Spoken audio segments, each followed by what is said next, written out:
ये हुस्न अमल जो कायनात की तख्लीक का मकसद है, यही हुस्न अमल अल्लाह रब्बुल आलमीन ने वालिदैन के साथ रखा।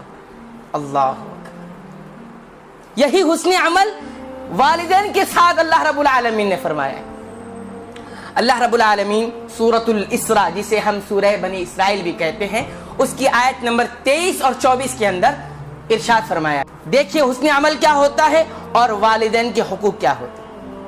अल्लाह रब्बुल आलमीन इरशाद फरमाता है, वक़ज़ा रब्बुक अल्ला तअबुदू इल्ला इय्या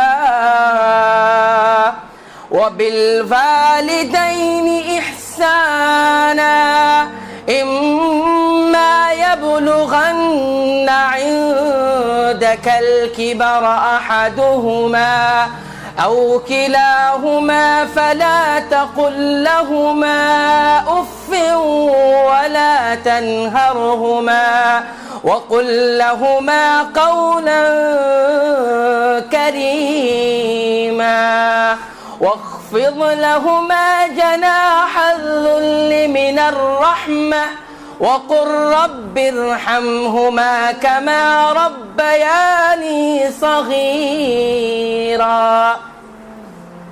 और तुम्हारे रब ने ये फैसला कर दिया है, ये वसीयत तुम्हें कर दी है, अल्लाह तअबुदू इल्ला इय्याह, कि तुम्हें अगर इबादत करनी है तो सिर्फ उसी की इबादत करनी है। ये फैसला रब ने कर दिया है। वक़ज़ा रब्बुका अल्ला तअबुदू इल्ला इय्याह, तुम्हें इबादत किसकी करनी है? सिर्फ रब्बुल आलमीन की करनी है।